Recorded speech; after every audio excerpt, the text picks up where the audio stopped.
Hello students, here your Vaishali ma'am, and today I am going to explain you chapter number 2. The chapter name is The Rise of Nationalism and Foundation of Indian National Congress. So before starting the chapter, firstly we have to discuss about the revolt of 1857, like uprising of 1857 and the consequences of the 1857 led the growth of nationalism and foundation of Indian National Congress. So here the second point is Kuka movement. Do you know students what is Kuka movement? So fine, I am going to tell you about Kuka movement. Religious leaders of Sikh community from Punjab, they boycotted the railways and post offices. Kuka movement में क्या हुआ था, जो religious leaders थे Sikh community के जो कि पंजाब से बिलोंग करते थे, उन्होंने किसका बहिष्कार किया? Railways and post offices. And जो कुका मूवमेंट था it confined in small areas and some sections of Indian society. So the next question is when India became free. So India became free on 15 August 1947.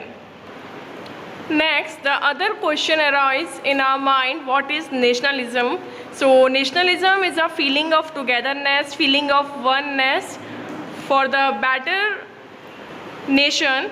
So in the same feelings of togetherness, same feeling of oneness in the aspect of political, religious, cultural, racial, historical, etc. For a nation to emerge and survive, firstly it is very important then people feel that they are bound by ties of common race, common land, common emotion, common culture, common religion and common joys and common sorrows.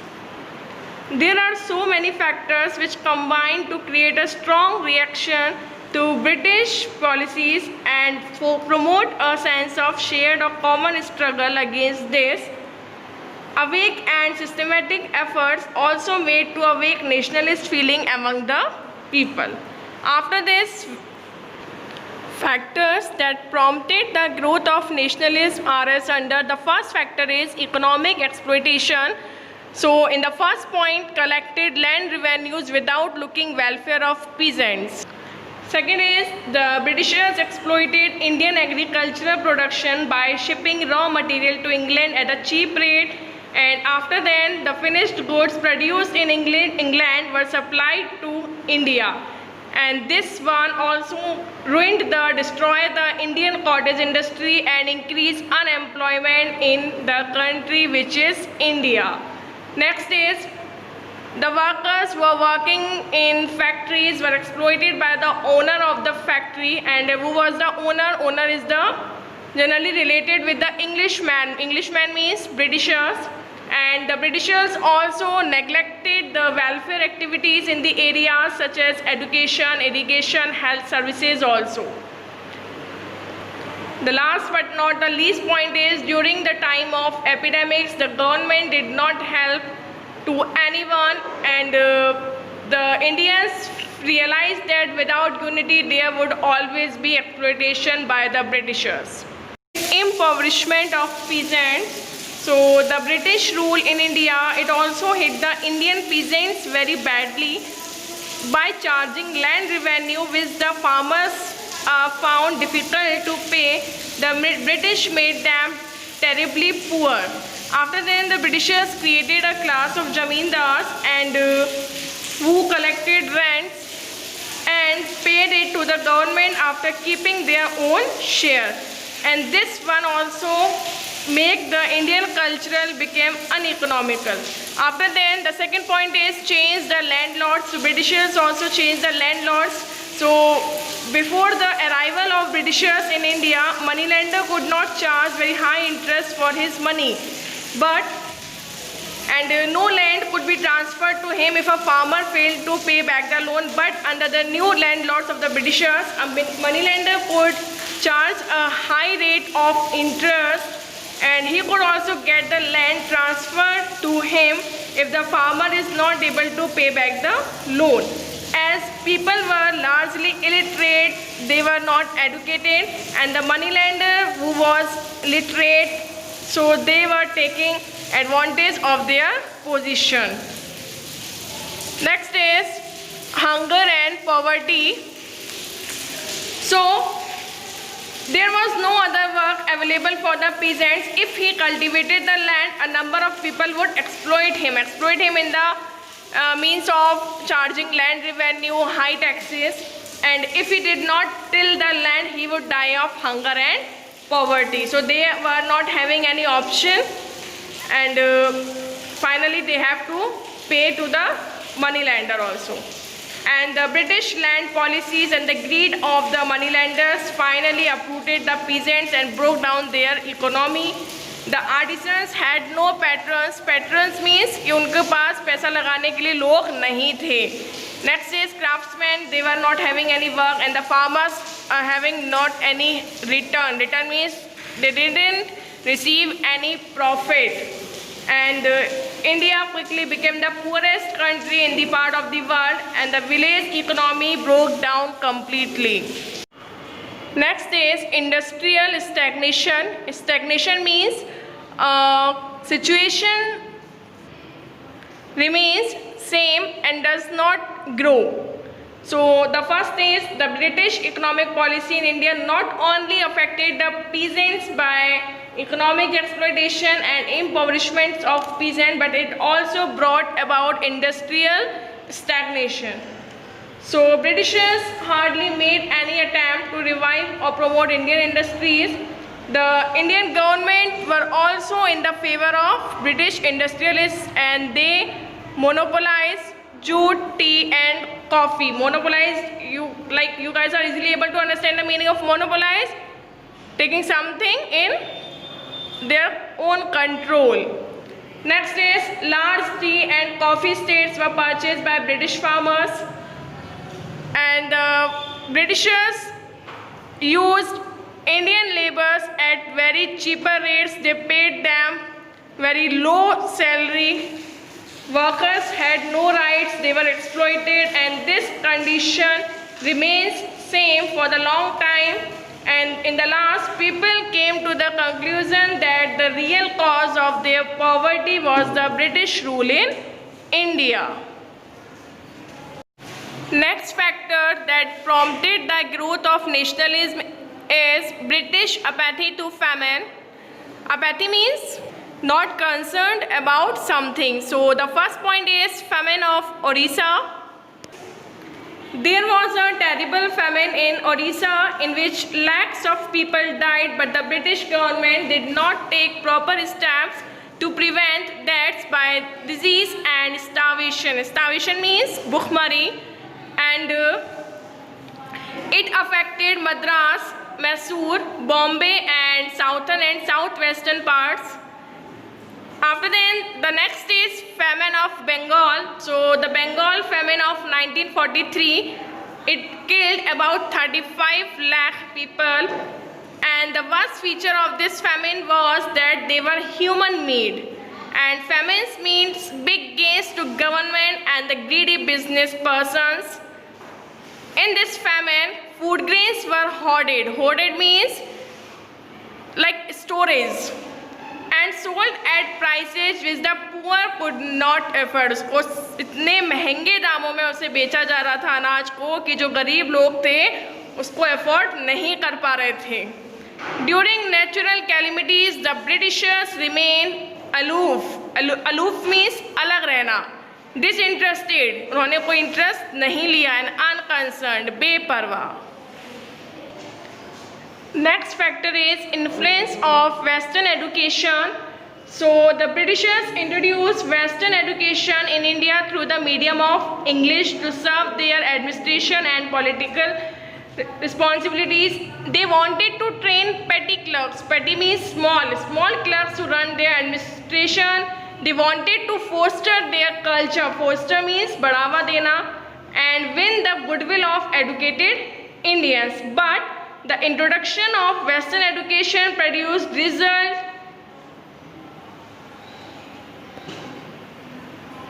in a very better way.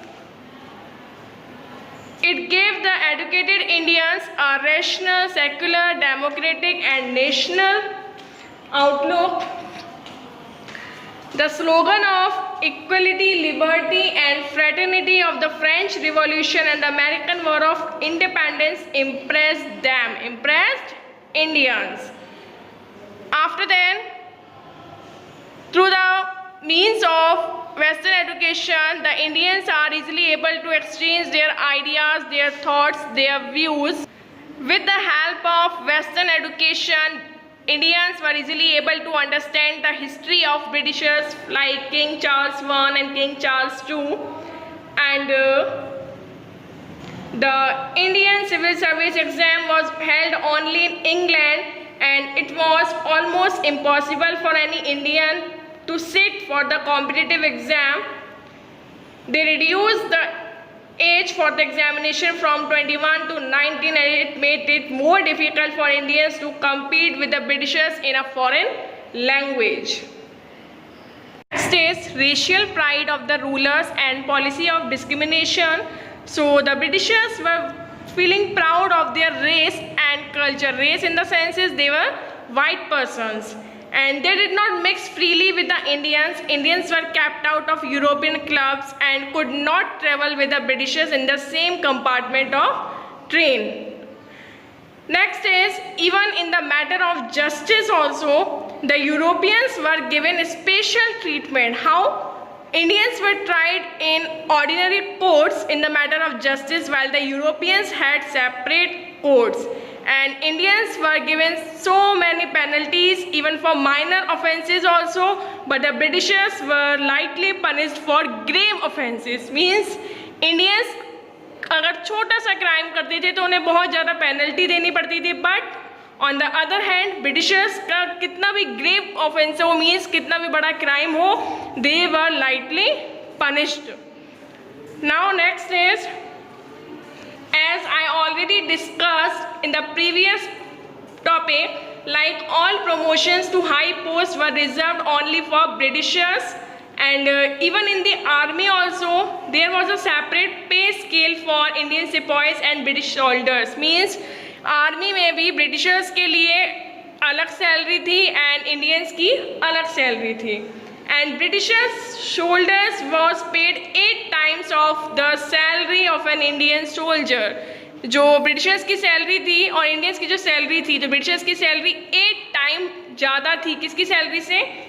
Indians की salary से. And the racial arrogance and the policy of discrimination of the British aroused the feeling of racial pride and policy of discrimination. Next is modern means of transport and communication. So in order to facilitate the shipment of raw materials at low cost, the Britishers constructed roads and railways so that goods could be easily sent to the ports quickly.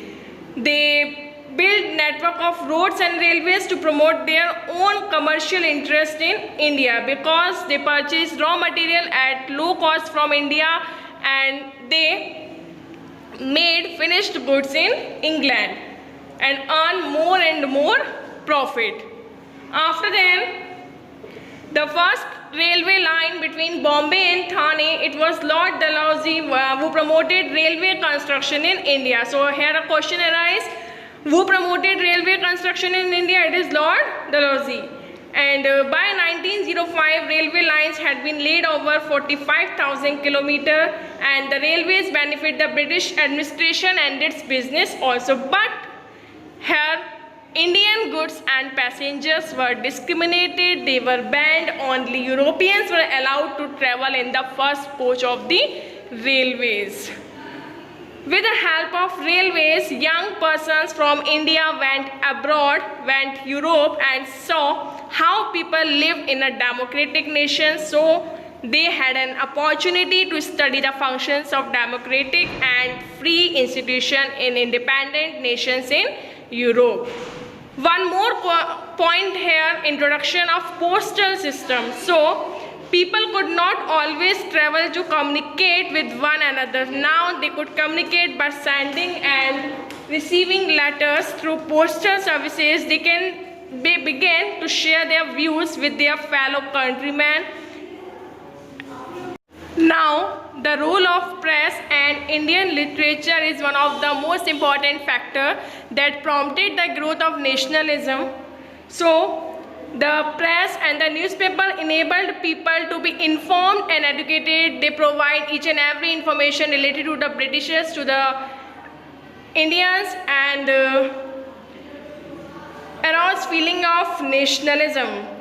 It means the Indian press aroused feelings of national consciousness among the people with the help of press and newspapers, and many newspapers such as the Amrit Bazar Patrika, the Hindu, the Maratha, the Kesari, the Indian Mirror, the Tribune, the Advocate, and the Kohinoor were published from different parts of the country, and all these newspapers criticized the unfair policy of the government, and they fostered political ideas as well as patriotic sentiments, patriotic feelings they developed among the people of India.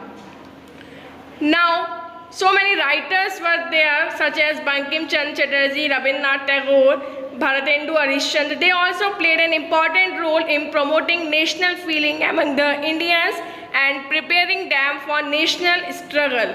So Bankim Chand's famous book was Anand Math, regarded as the Bible of modern patriotism. They inspired young nationalists of India, and Bande Mataram, the national song of India, was taken also from this book. Which book? Bible of modern patriotism. After that, the last point is Vernacular Press Act also criticized the irrational policies of the British rulers.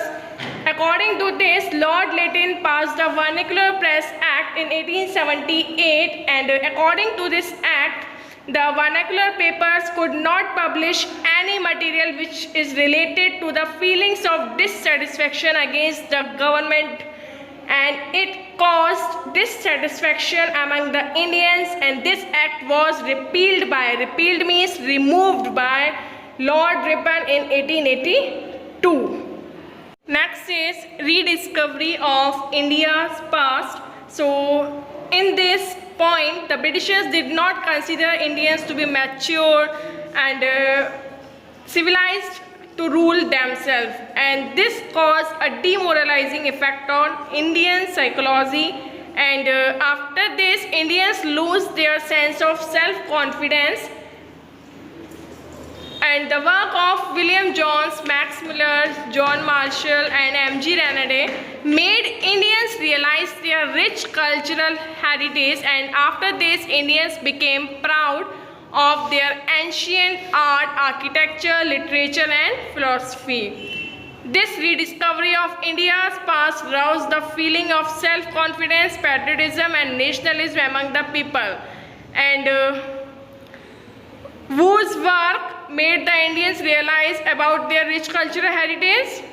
Yes, work of William Jones, Max Muller, John Marshall, and M.G. Renade.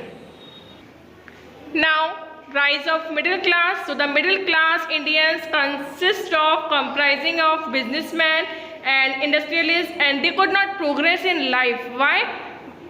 Because of British policy of discrimination, भेदभाव की policy की वजह से ये लोग, Britishers wanted India to only supply raw materials for their industries in England, and Britishers wanted to make finished goods in England. Almost all articles of daily use products such as soap, cosmetics, printing material were imported from England, and the government of India had to allow unrestricted entry of British manufactured goods into India. Through this, Indian handmade goods were unable to compete with the cheaper products of Britishers. After this, India was open to foreign goods, and Indian textiles had heavy duties imposed on them on entry into Britain. Next is educated middle class joined the national movement. On what basis did they join the national movement? Because they realized that under the British rule they could not make any progress in life. Being convinced of this reality, they joined the national movement. and the Indians feel like they were treated like second-grade citizen, and they could not fight the British through an armed struggle. They look forward to a political organization. Now, social religious reform movements. So second half of 19th century witnessed the rise of many religious and social reformers in India, and so many reformers such as Raja Ram Mohan Rai, Sir Syed Ahmad Khan, Swami Dayanand Saraswati, Swami Vivekananda and Jyotibai Phule, they prepared the ground for national movement. Now first is Raja Ram Mohan Rai. He is known as father of modern India, and he mainly focused on self-confidence and self-respect. Next is Sir Syed Ahmad Khan. He founded Mohammedan Anglo-Oriental College, and he proved to be the main vehicle of liberal education in English language to the Muslim community. Next is Swami Vivekananda. He condemned the caste system and gave importance to rituals and ceremonies. He participated in Parliament of Religions held in Chicago, which is in USA, in September 1893, and he raised the prestige and culture of India. He preached the message of strength and self-reliance, and he improves the lives of the poor and depressed classes. He believed that the service to mankind is service to God. अगर आप लोगों की help करेंगे तो कहीं ना कहीं आप भगवान की हेल्प भी कर रहे हैं, उनके भी बहुत ज़्यादा क्लोज हैं. And he founded Ramakrishna Mission at Belur in 1897. Now the next is Jyotiba Phule. They founded Satyashodhak Samaj to fight against the caste system. Means Swami Vivekananda and Jyotiba Phule both fought against the caste system, and he belonged to a low caste family from Maharashtra, and he mainly focused on remarriages of the widows and education of women. The next part is foundation of Indian National Congress.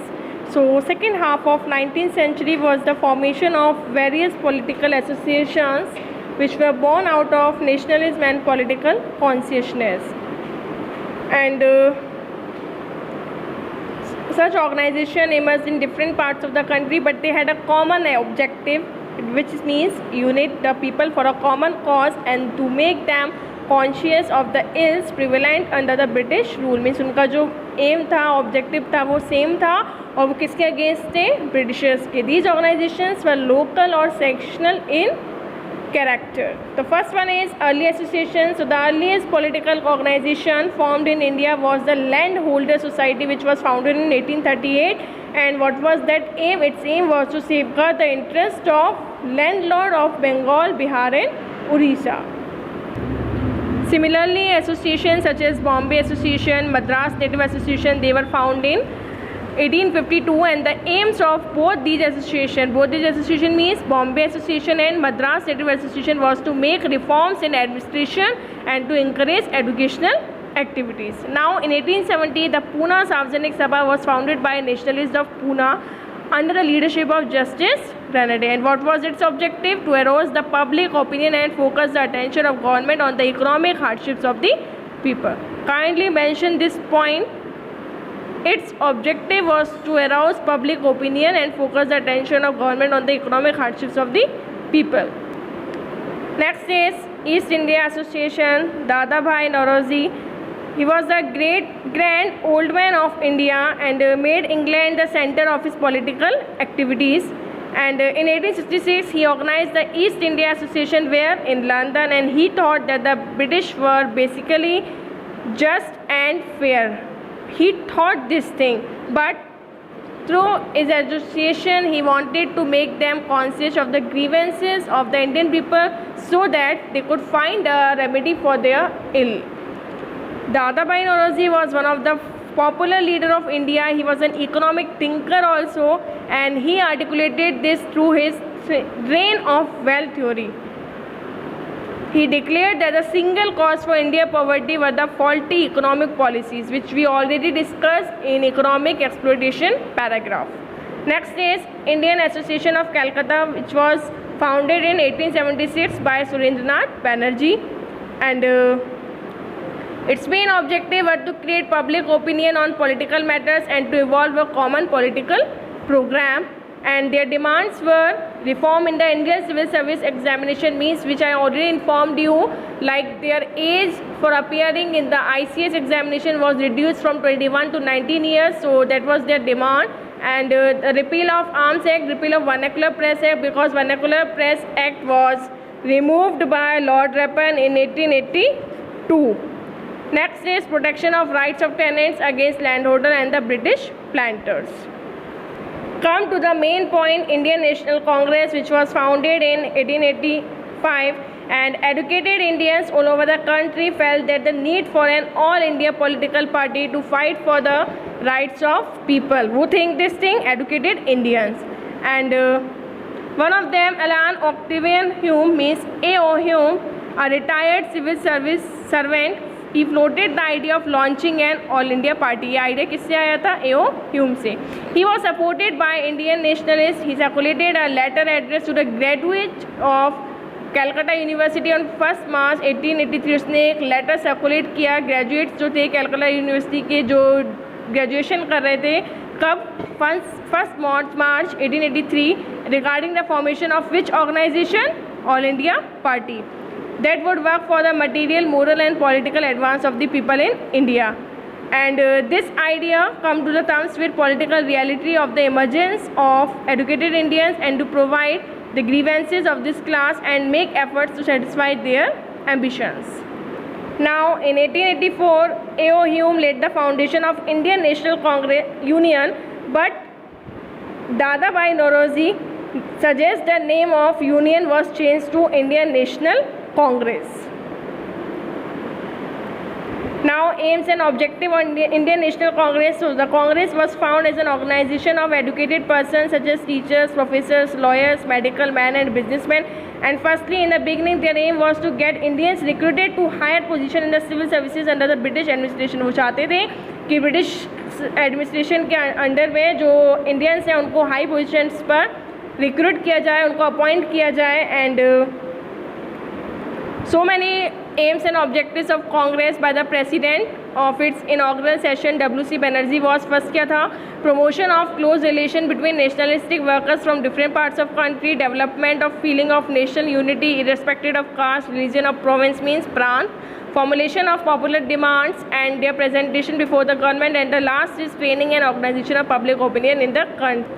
Second session of Congress was held in Calcutta under the presidentship of Dadabhai Naoroji, and the third president under the presidentship of Badruddin Tyabs. Few demands were there. First is appointment of Royal Commission to inquire into the working of Indian administration, rights to carry arms, provision of more facilities for education, employment of more Indians at higher posts, appointment of Indians to Executive Council, reduction of military expenditure. So I hope you guys are easily able to understand this video. And now I am asking some questions. So the first question is, what was the Kuka movement? Yes, the religious community who belonged from Punjab, they boycotted the railways and post offices. What is meant by the term nationalism? Together, feeling of togetherness, feeling of oneness for their in the aspect of historical, social, cultural, religious and political. Next is, give a reason for the decline of cottage industry in India during the British rule. Decline of cottage industry. Well, when the Britishers purchased raw material at cheaper rates and sent that raw material to England to change it in finished goods, then there will be a decline of cottage industries and unemployment in the Indian labor also. What was the role of Zamindars during the British rule? Yes, Zamindars collected rent and taxes from the peasants and keep some portion of that amount, and rest amount they deposit in the banks, or they submitted that amount to the government. Next is, which language influenced the Western education? Yes, English medium language. And the last question is, why did the British build roads and railways? Yes, Britishers built roads and railways for easily transportation and to carry goods from one place to another, because they purchased raw material from India and they converted in finished goods in England. Hope you guys like this video. Stay home, stay safe.